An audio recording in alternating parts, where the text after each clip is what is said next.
This is ridiculous. CNN, no audience, no RFK, and Jake Tapper, a Democratic operative, debating. I mean, Biden just got everything and Trump got nothing. At the end of the day, I don't even know if there will actually be a debate, but for President Trump to accept this, he's basically taking away any excuse from Biden to have to debate. That is the bottom line of this, and he's willing to say anytime, any place, anywhere. That at some point, Biden's going to make the claim that either Trump is demanding something unreasonable or the Biden campaign will demand something unreasonable of Trump, and Biden will ultimately walk away because strategically it doesn't make any sense for him to debate in June whatsoever.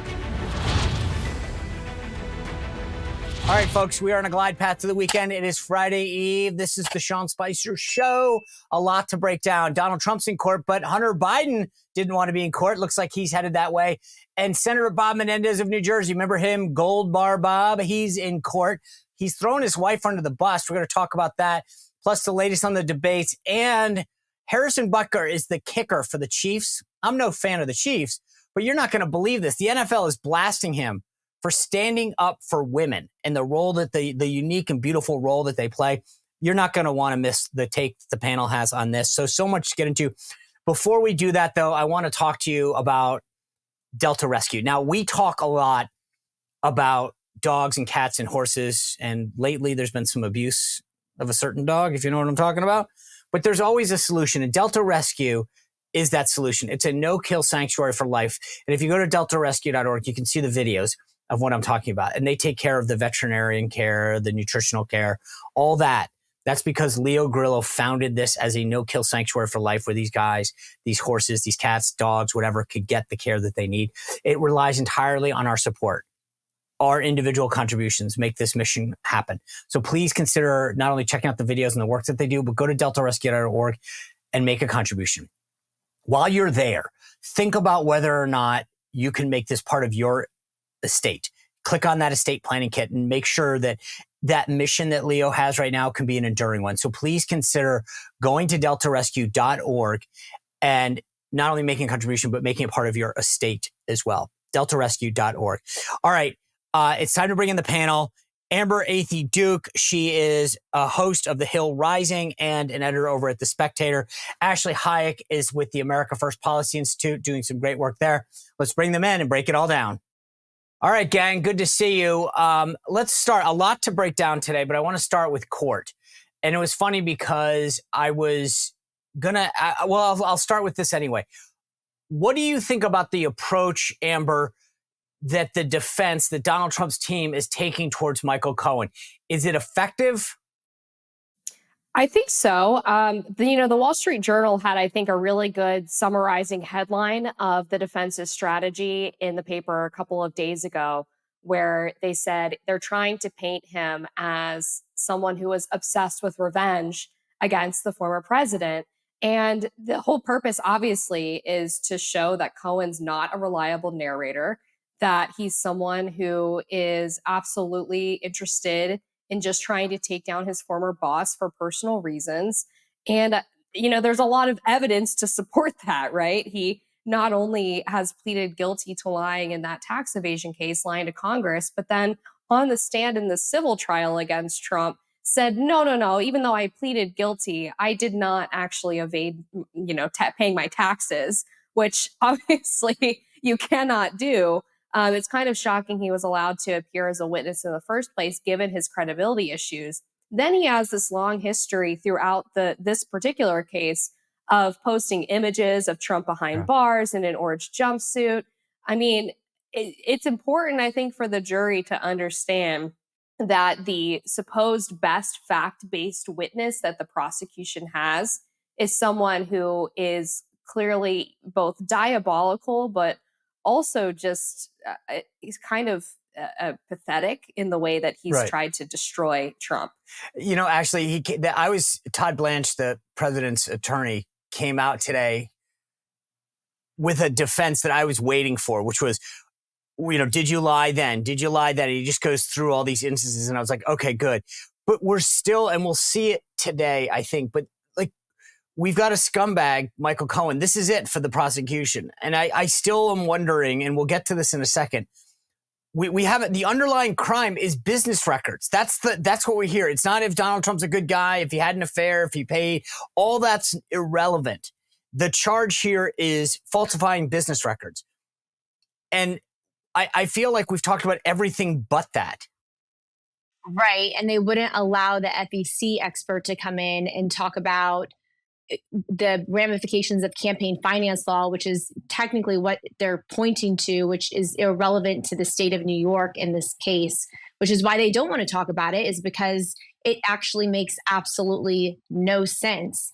And, you talk about Michael Cohen being a liar. Stormy Daniels is a liar as well. I think what the prosecution, what Alvin Bragg, the DOJ, President Biden ultimately wanted to do was to talk about the, scandal of President Trump, drag him through the mud in a way that they thought the public would react negatively to President Trump. But instead, I think this entire case and strategy has backfired on the legal system. It's backfired on Alvin Bragg. It's backfired on Merrick Garland. It's backfired on Joe Biden. And the American people are not having any of it.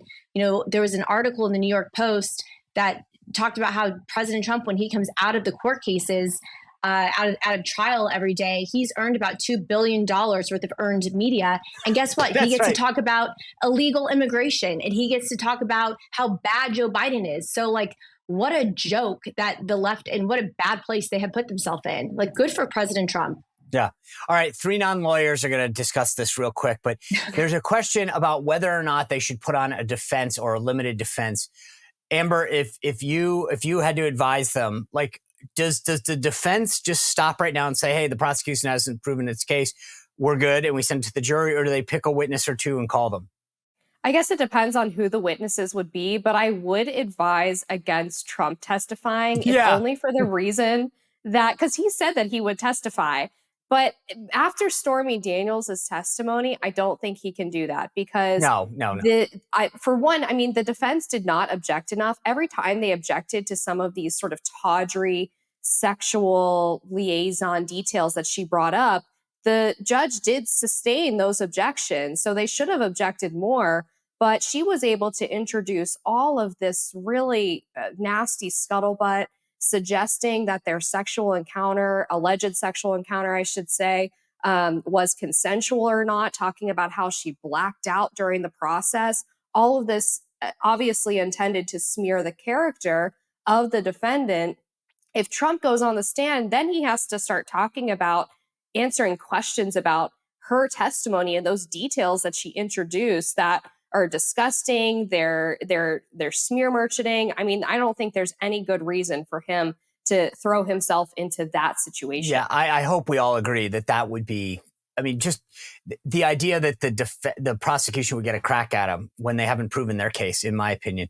But actually, specifically, I think this attorney that was testifying on Capitol Hill yesterday, Robert Costello, who testified in front of the House Weaponization Subcommittee, that Cohen was lying when he took the stand.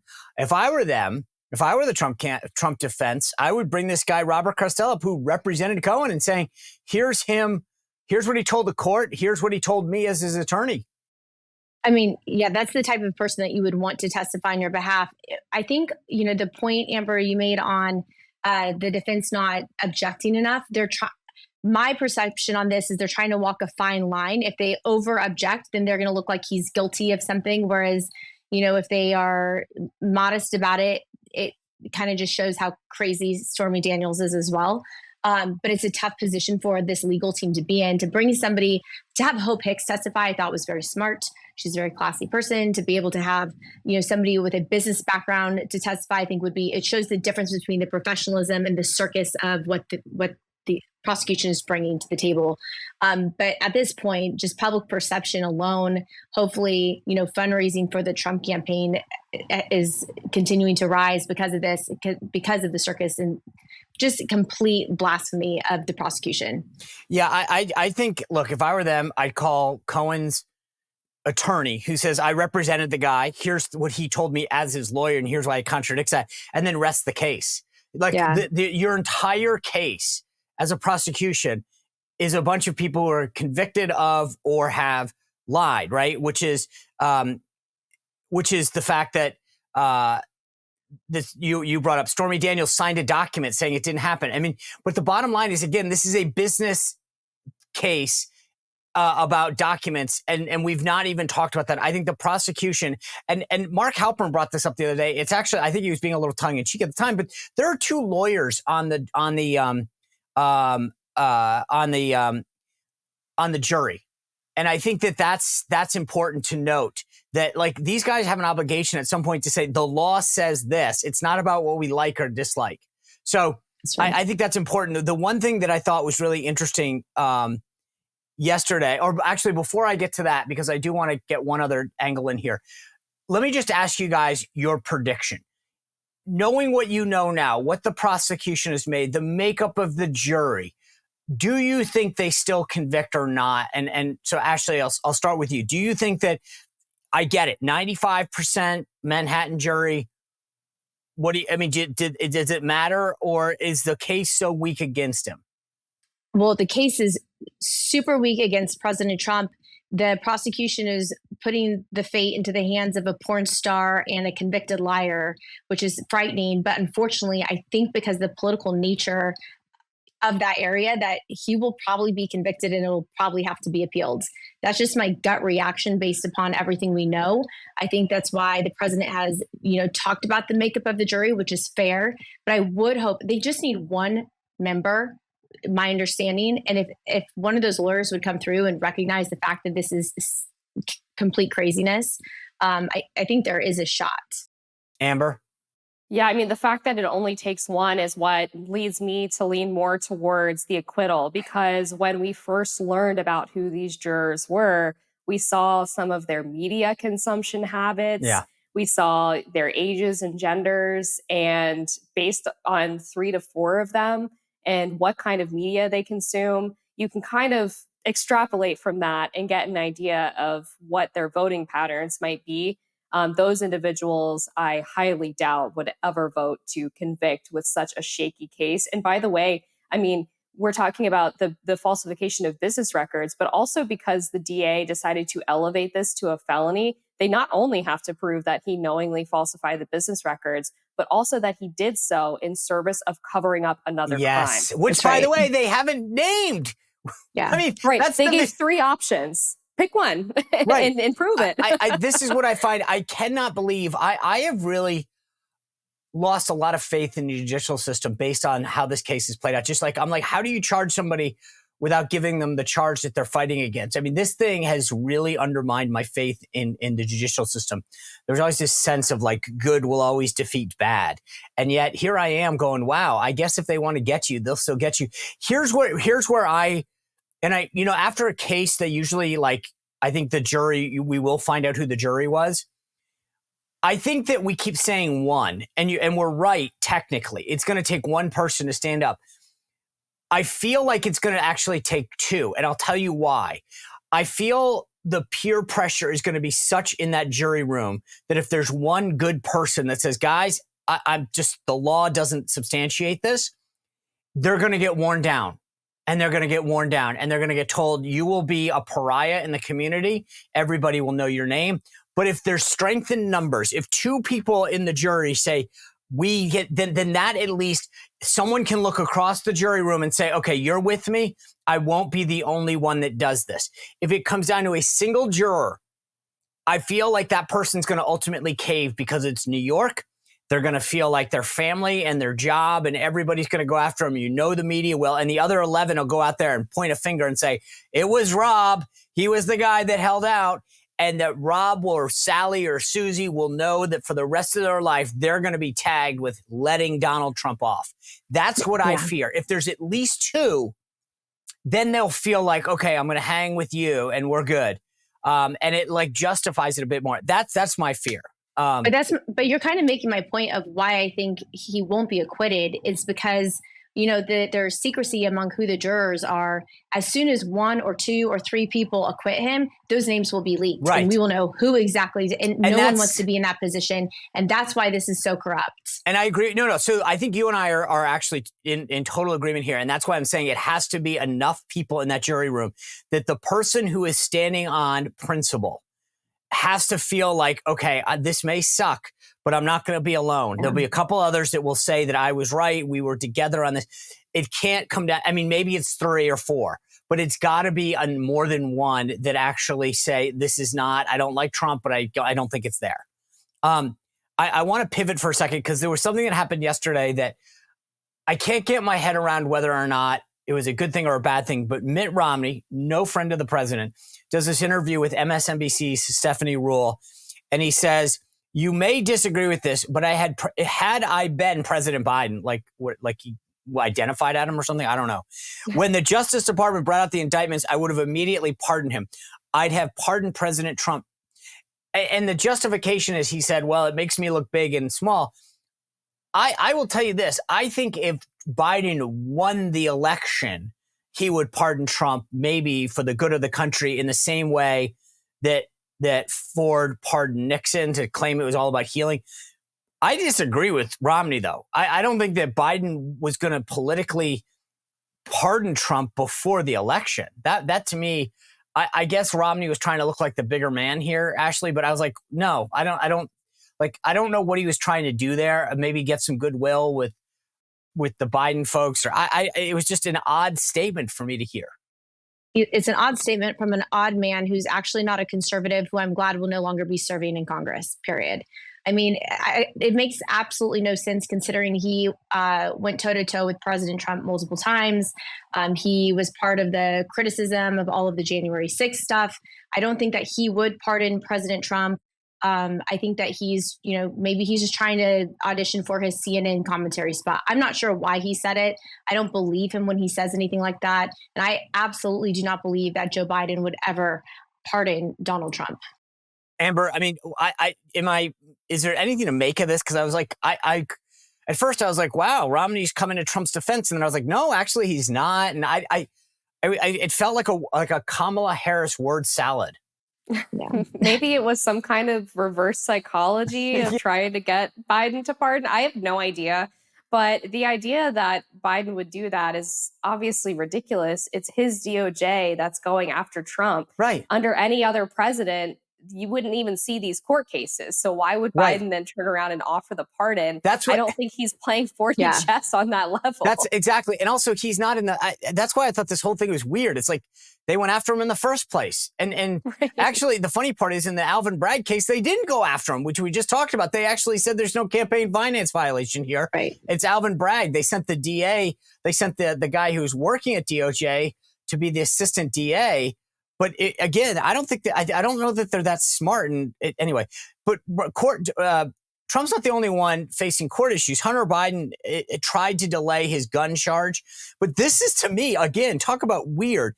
His lawyer, Abby Lowell, said that the current situation is like any situation he has found himself in before because they can't find an expert on gun charges that will help him. It says that Hunter Biden's lawyer appeared in court and tried to postpone the trial, stressing that the defense team has struggled to find expert witnesses who'd be willing to help the president's son, particularly regarding the issues related to drug addiction and drug forensics. And I'm thinking to myself, hard to do that. I mean, I think maybe it's hard to justify why you had a handgun that got thrown in a trash can near a gym and you lied on a federal form. But it's not like Hunter Biden hasn't gotten a ton of sympathetic press and the press isn't with Biden. It just seemed to me an odd strategy to say we can't move forward with like a delay because, gosh, they're playing the Trump card here. Like, oh my God, we're getting tough press. I mean, are you kidding me? This guy hasn't had a tough story written against him ever. It's because he's guilty. Yeah, no one wants to perjure themselves. I know. Yeah. At some point, the expert witnesses are like, dude, you lied on the form. And you threw the gun in a trash can near a school. What do you want us to say? I mean, right. Yeah, that's exactly right. No one wants to perjure themselves. No one wants to also then become under scrutiny at the Department of Justice and have a bunch of, radical paralegals submit bar complaints against, or if that person's a lawyer or medical, ethics violations. Lord only knows what this Department of Justice would do to someone who went against the president's son. So yeah, I imagine it's probably a little bit difficult to find someone to perjure themselves when Hunter Biden is clearly guilty. Right. It's a delay tactic because They don't want this to go to court right now. They don't want to happen. Poor little Hunter, what's happening to President Trump. Okay, you just set me up. Talk about a segue for Amber. Poor little Hunter. Well, guess what, Amber? Hunter's sugar daddy is all tapped out.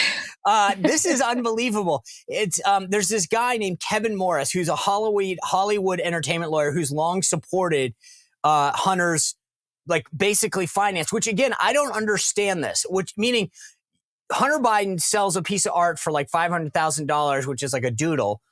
He's getting plenty of money. He's got all of these scam deals, and yet he needs a sugar daddy in Hollywood to underwrite all of his legal troubles. Okay.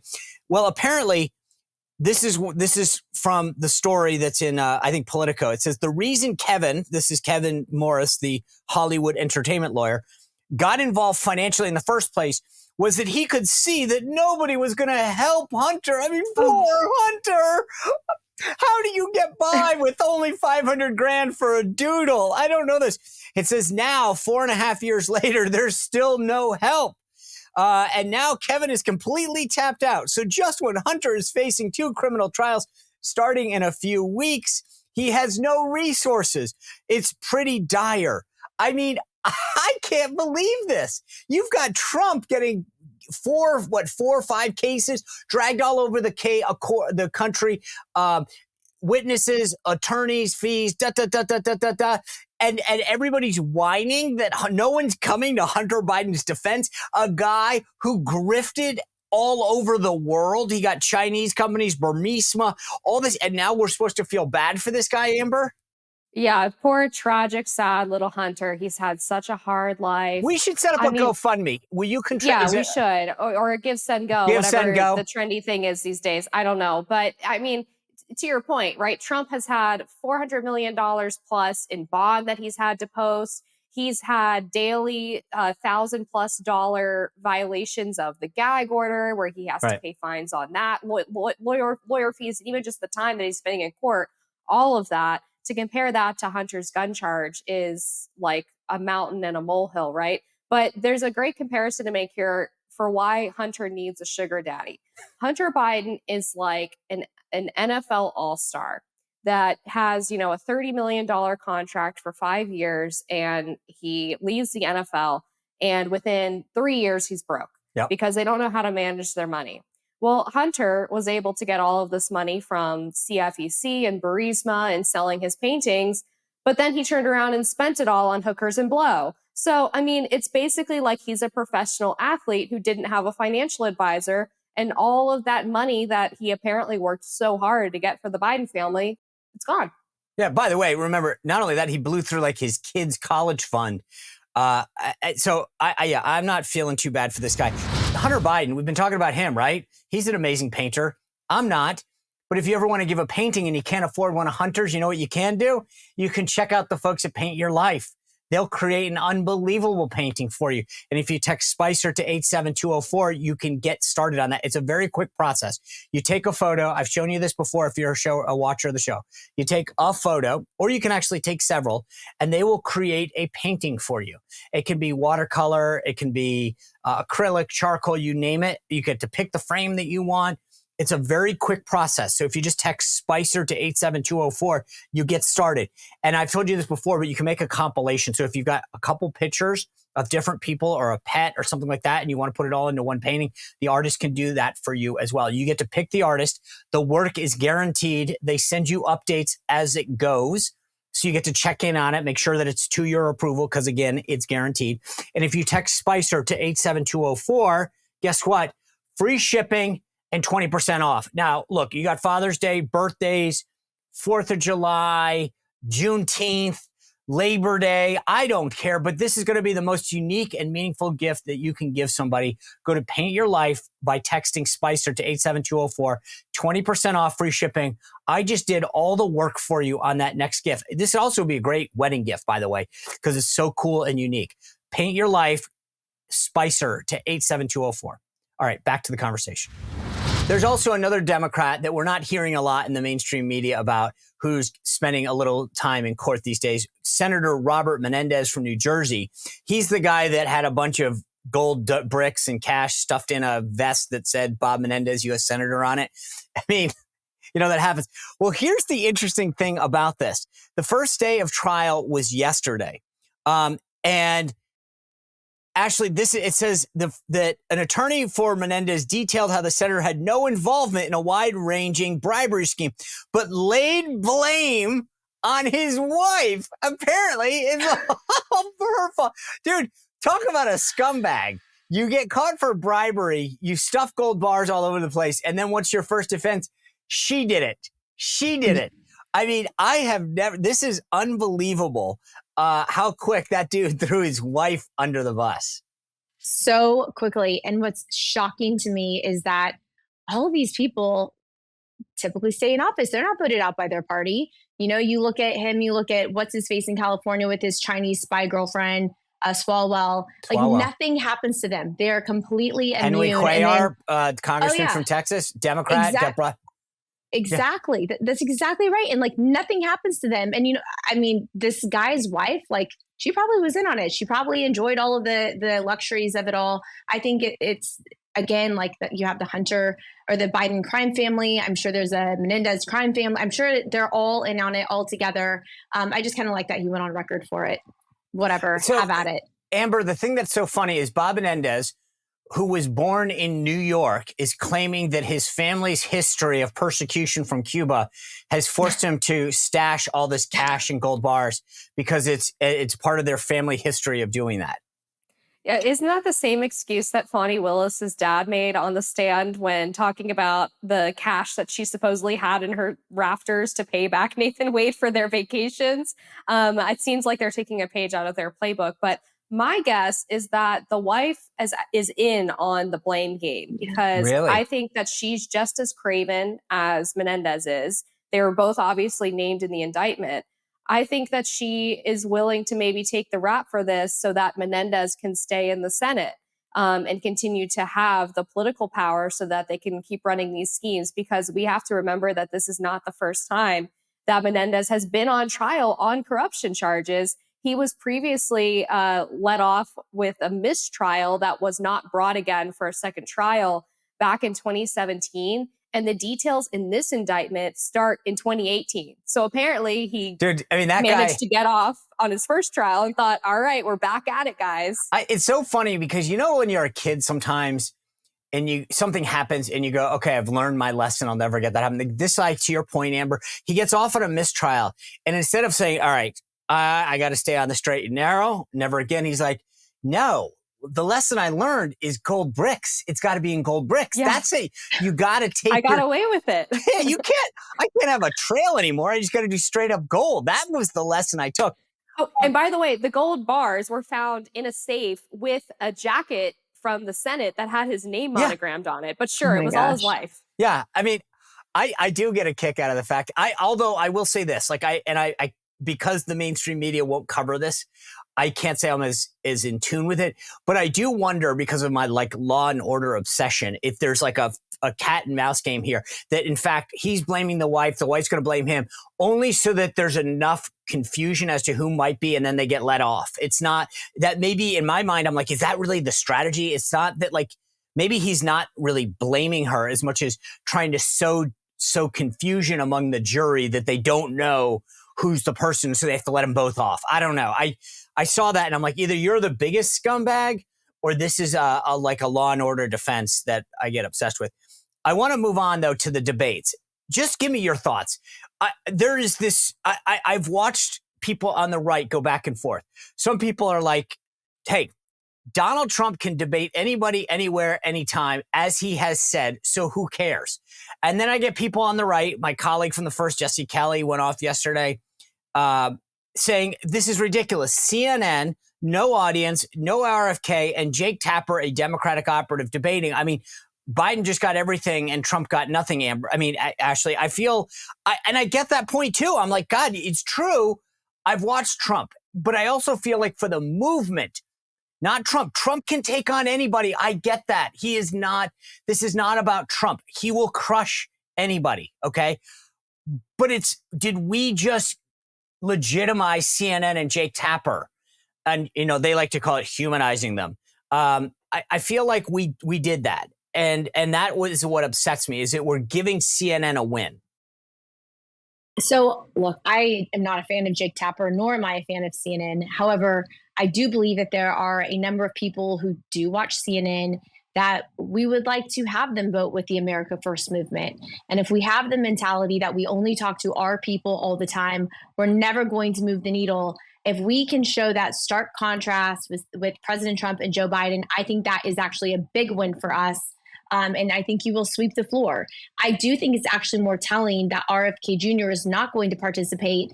And I hope that we continue to elevate the fact that Joe Biden and the Democrat Party are very fearful of him. Yeah. And it's because he does take away from the left. RFK is a huge problem for Joe Biden. That's why they invited the entire Kennedy family to the White House. So I think I think it actually kind of was very telling of it put a new spotlight on Joe Biden. And I think it will be helpful at the end of the day to President Trump more so than CNN. Look, here's the thing. You could have put this on Wayne's World and everyone in the world's going to tune in. It wasn't, I get it. This is not a one-off interview. Trump's done a town hall on CNN and he cleaned Caitlin Collins' clock. I get this. I feel like we're legit. They're going to get amazing ratings. And then they're going to go around and talk about how everyone watches CNN. And it drives me crazy because and again, he can do this, but I wish he had gotten something for the deal, Amber. Like, I wish he had said, fine, I will do your two. You just have to give me one. Give me Fox. Give me whatever. Give me the Sean Spicer show. Whatever you want, but I get one thing for your two. Or on the second one, you have to have a live audience. I get it. He will go anywhere. And this isn't, as I've said over and over again, it's not about Trump. He can go to any venue, face any person. That's fine. But we shouldn't have given away the store without getting something in return. Yeah, I agree. And I think it sets a bad precedent Yes. for, future debates, right? Because one of the greatest things that Trump did over the past year in regards to presidential debates was making very clear we're not going to play ball with this fake bipartisan commission on presidential debates anymore, whose moderator, by the way, last time around got caught shopping questions with known Trump opponents and then lied about being hacked. That was Steve Scully. He ended up losing his job over that scandal. So this commission is obviously a joke. So it's great that they're deciding to do the debates outside of that. But then you think, well, what is Biden's motivation for not going with the commission on presidential debates? It's so that he can control the rules and decorum. And clearly, what's been offered so far is hugely beneficial to them. It's a very lopsided form of debate.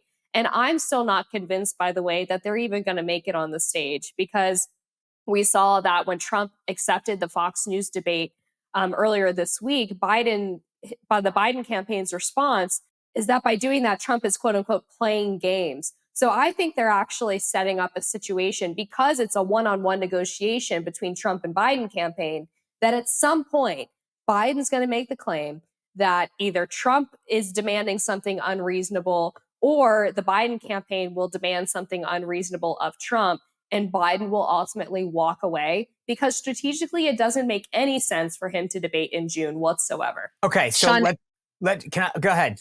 I just want to say, I think that's exactly right. I think what Amber's saying is exactly right. I think that at the end of the day, I don't even know if there will actually be a debate, but for President Trump to accept this, I know it legitimizes CNN or whatever, but he's basically taking away any excuse from Biden to have to debate. Right. And I think that is the bottom line of this. And he's willing to say anytime, any place, anywhere. And at the end of the day, I thought it was very weird that all of a sudden, oh yeah, I'm going to debate. No, you're not. You can't even stay awake past 4 o'clock. All right. I don't mean to interrupt the conversation, but just like I just jumped in, you aren't going to know when something bad's going to happen in terms of your power going out. There's no warning necessarily, right? The power grid can get attacked. And we hear about this all the time now, these threats to our power grid. We talk about natural disasters, rainstorms. I had a huge storm go through our neighborhood several years ago, knocked power out for 4 or 5 days. I had a generator then, I've told you about this before, where I had to go up the street, find an open gas station, fill the tank, come back, keep the generator outside, run the cords in. But then I got a Patriot Power Generator 2000X. I can actually bring this into my house. It is fully charged on solar panels that come free with it. No running to the gas station anymore. No way. That's the beautiful thing about this. It makes it so easy. Plus, you can see it. It operates in your house. It can operate everything from computers and phones, all the way up to your refrigerator. Think about how important that will be in a time of crisis. And it's portable. There's no fumes. There's no noise. You can go in your house. You can put it in your car, carry it with you if you went camping or something like that, or to an event. You can also bring it to a friend's house or a family member's house. Go to 4patriots.com/Spicer to get your Patriot Power Generator 2000X so that you are ready in an event of an emergency. So I've been in the room with Trump. I negotiated the commander-in-chief forum for him on NBC. He doesn't care. He will literally, if you come back to him and say, hey, they want to hang things from the ceiling and they want to have space lasers, I mean, whatever, he'll be like, fine, I don't care. I want to go. And that's the one thing that he has going for him that Biden doesn't. So let me ask you this. You brought it up, Amber. So you go first. Will there be a debate on June 27th at CNN? Yes or no? No, I really don't think so. Ashley? Nope. I'm going to say yes. I think there will be because I think Trump, I agree. Biden's going to try to throw a couple more curveballs. Having been with Trump before, though, he's not going to care. He'll go, fine, I'll do it. I think this sucks, blah, blah. But he's so ready to take this on. I don't think there's much they can do on the Biden. Okay. That being said, this is going to make the next question. Will there be a debate in September? Amber? Yes. Oh, interesting. Now you're on the yes team. Why? Because I don't think right now it makes sense for Biden to debate before early voting starts, this far out from the election. Because, I mean, people have been talking about the polls, right? The swing state polls that show Trump ahead, and it looks really bad for Biden. Trump's leading on all of the major issues. But Biden doesn't even believe those polls. I mean, his wife was on TV last week talking about how they're bogus and people who bring him up are lying. Right. So I don't believe that. And you know what? I think that Biden actually forced his team's hand on this issue by saying on the Howard Stern show that he was ready to debate. And they weren't planning on it. And so they had to throw this together. I still think he's going to walk away for this June thing because it's only a month away. But they're going to get their berries together. They're going to come up with something for September. They're going to do at least one, I think. I think if you can't, that Biden will do it. Here's where I'll disagree with you, though. As I said, I'm on record. I think June happens. If June, for some reason, falls through, I have a hard time seeing how you put the genie back together, or Humpty Dumpty back together. Probably is a better one, because once that distrust is sowed, once the Trump team says you blew us off this one time, I have a hard time figuring out how that gets put back together. That's fair. But Ashley, do you think the September debate happens? Only if it's late September or possibly early October. Well, they've already said September. They put it out there. September 10th, ABC, David Muir. No, not September 10th. It's too early. It's way too early because early voting doesn't start till about mid-September. They have to bank their votes ahead of time. I agree with you. I was shocked There's that no way September 10th. That date, no. I think that I'm with you guys on this. I was surprised because Biden's smart, would have been smart. He's not smart. Would have been smart to, I mean, if I were him, I would have been like November 4th and early November 5th, because they want as many Democrats to bank their votes before that all of those sheep who are told what to do and how to do it go, okay, I cast my vote. It's done. They don't actually. Sean, the Fox News poll that came out this week said that something like only 4% of voters are undecided between Trump and Biden. Nobody's undecided. Who are you if you're undecided? And that's the point, though. Biden has so much more to lose because Trump's support is so baked in. These Democrats are going to peel off due to a variety of issues. That's their biggest concern, is Biden actually blowing it and losing his own base. Trump's not going to lose anybody. The idea that these guys, I'm with you guys on this. The idea that you proposed June 27th to me was mind-boggling because he has so much to lose so early. Look, I'll get to that in a second because I actually think this is a good topic. But let me just do my last question on the round the horn one, and then I want to get back to this real quick because I want to talk about expectations, and I think this is where I am concerned. Last question: Trump said that. He said, someone close to him said, we're accepting everybody. Biden's going to be the one who says no. It says Trump is still pushing for more debates. A top campaign official told Playbook the former president is willing to say just about yes to anyone who wants to televise a debate. He did say yes to Fox, and which proposed, I guess, an October one. Biden, as Amber noted, said no. Here's the question. Will there be more than two, Ashley? No way. Amber? I think we're lucky to get one. Okay. All right, good. All right, so let me just frame this because I want to move on. I got one more subject that I really want to hit on with you guys in particular. But I think that the biggest mistake that the Trump team is making right now, and that includes my former boss, is getting the expectations wrong on this. By saying that Joe Biden that is a weak debater, that he can't put a sentence together, we're helping him hit the low bar. And I just think that that's a mistake for them, Amber. Yeah, I completely agree, because all Biden has to do now is basically not crap himself or collapse on stage, and it's viewed as a victory. That's Right. why they're able to make the argument that he won the debates in 2020. I mean, nobody really believes that, but Biden was able to show a basic level of competence and just being able to stand up for the 90 minutes. That's really all he has to do Right. in order to get rid of all of these questions about his age. So the low expectations are a serious problem. He can say just about anything and it doesn't matter. I mean, the only real thing that he could say that would be really disastrous to his campaign is what he says on the Israel-Gaza situation, Yeah. because those uncommitted voters with the Democratic Party are really a serious problem for him right now. And he clearly has not figured out the right messaging on that. He's tried to split the baby repeatedly, and he's ended up just making both sides furious with him. Okay. All right. I want to get something in that I really want to get your attention on. Harrison Butker is the kicker for the Kansas City Chiefs. He gave a commencement speech at Benedictine College. I want to speak directly to you briefly because I think it is you, the women, who have had the most diabolical lies told to you. How many of you are sitting here now about to cross this stage and are thinking about all the promotions and titles you are going to get in your career?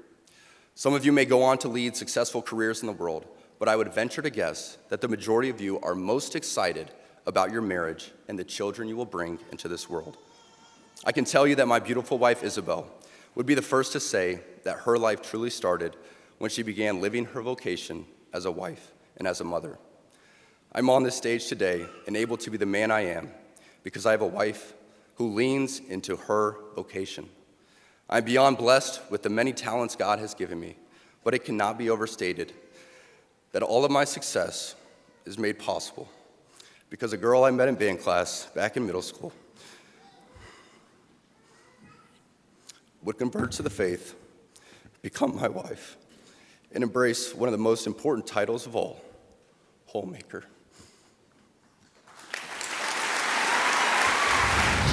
1,000,000%. Okay, agree. thank you. God bless you for that, 1 Amber. million. I have, yes. No, I mean, but 100%. just let's get, but just Amber, is that offensive? Because Ashley, just wait. I mean, are you offended by that? No, he's right. He's Okay. he's totally right. He talked about the dastardly lie that feminism has taught women, which is that they should put off family and marriage for a career, and we're unhappier than ever. I mean, women are miserable nowadays because innately we want to have those things. We want to have a family. And he didn't say that all women have to do that. No, he started just off said saying most that of maybe them. you're going to have successful careers. Right. I don't get But what the what's- problem is. Yeah, but exactly. But what's wrong with wanting a partner in life and a family? There's Not at even the end that, of the day, but- if I lost my job tomorrow, if my job were gone, or if I had to choose my job is gone or my kids are gone, hands down I would get rid of my job. But Like, here's this is the thing crazy. that- The fact that we're even arguing about this is actually insane. Here's what I find insane.